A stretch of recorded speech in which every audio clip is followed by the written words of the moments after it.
Apa jadinya jika kamu mendengar suara riuh pasar? Padahal sedang berada di jalur pendakian sunyi di Gunung Lawu. Mau beli apa, Bang?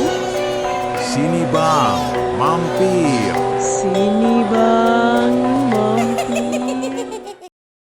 Di perbatasan Jawa Tengah dan Jawa Timur, berdiri megah sebuah gunung yang memeluk langit.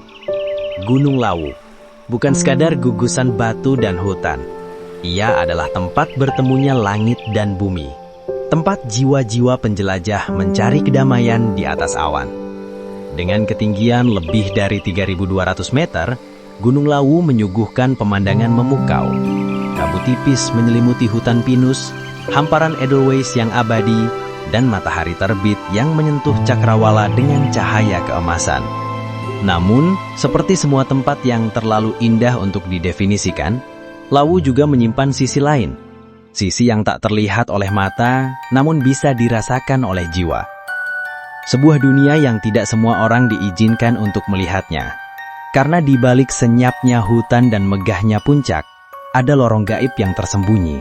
Ada pasar yang tak terlihat. Dan ada bisikan yang memanggil dari balik kabut. Mereka menyebutnya Pasar Setan. Dan malam itu, 3 pendaki muda hampir tidak pernah kembali.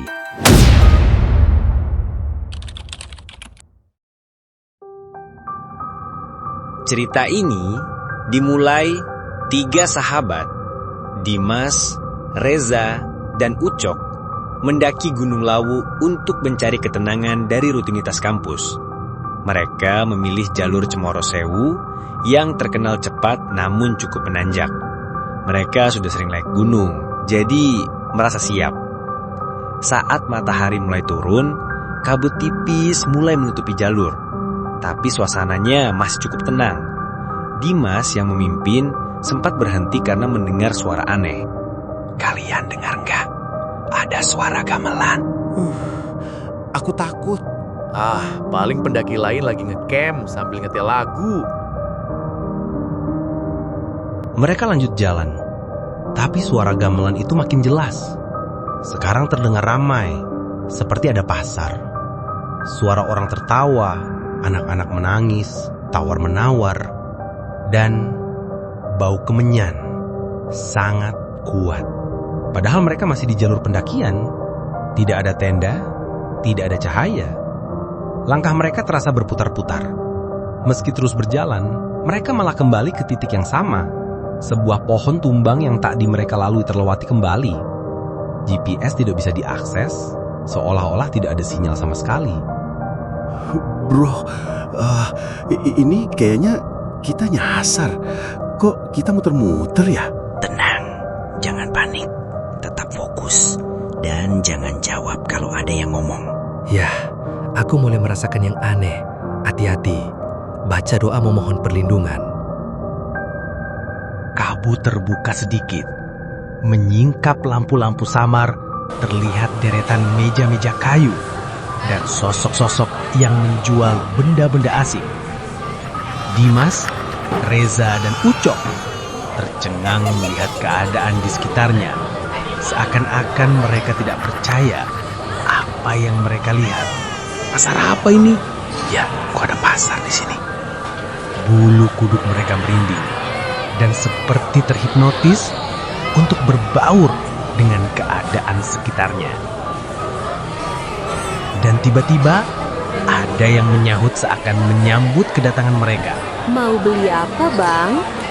Sini bang, mampir. Sini, Bang. Ayo, sini mampir. Mau beli apa? Mereka berdiri menganga dan hampir tidak sadarkan diri. Dimas sang pemimpin tim sadar ada sesuatu yang tidak beres dalam perjalanan mereka.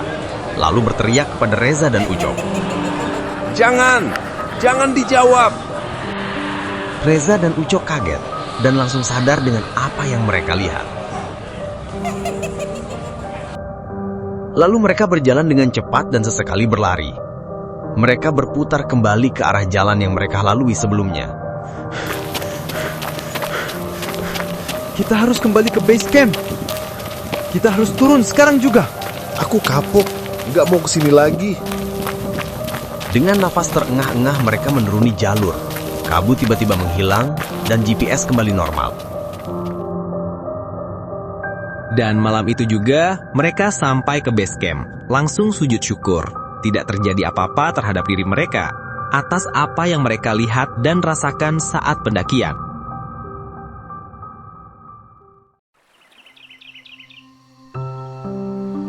Di pagi hari, setelah istirahat di malam yang terasa panjang, mereka bersiap-siap untuk pulang. Sebelumnya mereka duduk di sebuah warung sambil ngopi tidak jauh dari base camp.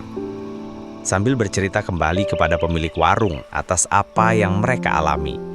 Mereka terkejut dan bersyukur ketika pemilik warung bercerita kepada mereka apa yang mereka alami sudah pernah terjadi sebelumnya dan beruntung mereka masih bisa kembali. Kalian beruntung.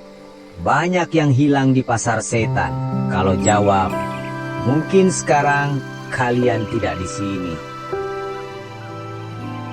Gunung bukan hanya tempat untuk mencari keindahan, tetapi juga menyimpan misteri yang tak selalu bisa kita pahami. Kisah pasar setan di Gunung Lawu hanyalah satu dari sekian banyak cerita yang menjadi pengingat.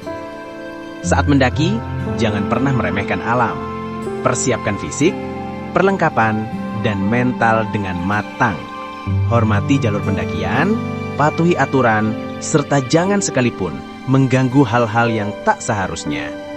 Ingat ya, mendaki bukan soal menaklukkan gunung, tapi bagaimana kita bisa pulang dengan selamat. Tetap waspada, tetap rendah hati, dan selalu jaga langkah kalian di setiap perjalanan.